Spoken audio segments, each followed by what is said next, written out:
եկեք արձագանքեմ նախ նշելով, որ իսկապես ինչ-որտեղ բնավ զարմանալի չէ, որ հենց Հայկական ժամանակ օրաթերթն է պարզաբանում տարածում նշված հարցի վերաբերյալ եւ հենց առաջին աղբյուր հանդես գալիս, հիշեցման կարգով նշեմ, որ հենց Հայկական ժամանակ օրաթերթն էր, որ 2025 թվականի նոյեմբերի 17-ին, երբ դեռևս քննության առարկա էր հանդիսանում Սամվել Կարապետյանի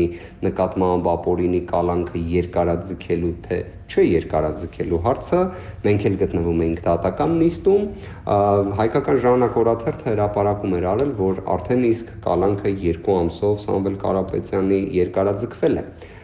Սա հիշեցման կարգով եւ իսկապես հետաքրքիր է, որ կրկին Հայկական ժամանակ օրաթերթը Սամվել Կարապետյանի վերաբերյալ բացառիկ տպավորությունն է այդպիսին հրապարակում է կատարում։ Իսկ այժմ անդրադառնալով բովանդակությանը, խնդրում եմ ցանկացած անաչառ դիտորդի ներկայացրեք այս պատասխանը, որից ակնհայտ է, որ քննչական կոմիտեն հենց մերժել է։ Պատկերացրեք,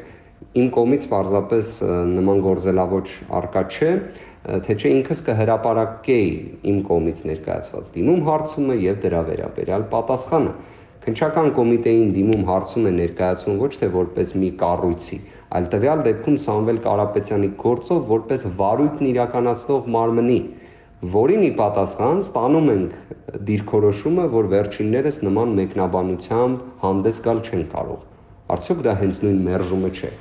Եթե լեզվական կամ տերմինաբանական մեկնաբանման կանոնով էլ առաջնորդվենք, ակնհայտ է, որ դա հենց մերժումն է։ Ինչն է հետաքրքիր, ես ուղղակի չէի ցանկանում իսկապես նման մանրամասների անդրադառնալ, բայց պատկերացրեք, սահմանափակումները կիրառվում են դատարանի որոշմամբ, բայց դրանց պահպանման կամ խախտման հանգամանքները գնահատում է քննչական կոմիտեն։ Այսինքն քննչական կոմիտեն երբ հղում է տալիս այն իբրև մեկնաբանմանը, որ դատական ակտեր չի կարող մեկնաբանել, սա կիսա ճշմարտություն ներկայացնելու դասական օրինակն է։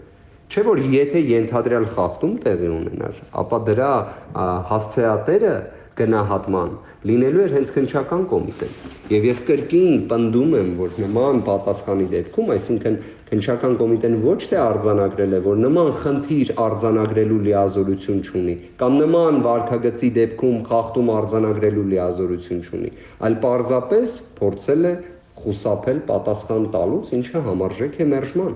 Քանի որ իմ կողմից ներկայացված հարցմանը պարզապես պետք էր պատասխանել այո կամ ոչ, բայց մյուս կողմից որպես դրականը նշեմ, հենց նույն հրապարակման մեջ Հայկական ժամանակի այն պարզաբանումը, որը տվել է քննչական կոմիտեն, ակնհայտ է, որ վերջիններս որոշակի իմաստով ընդունում են, որ մերժել են։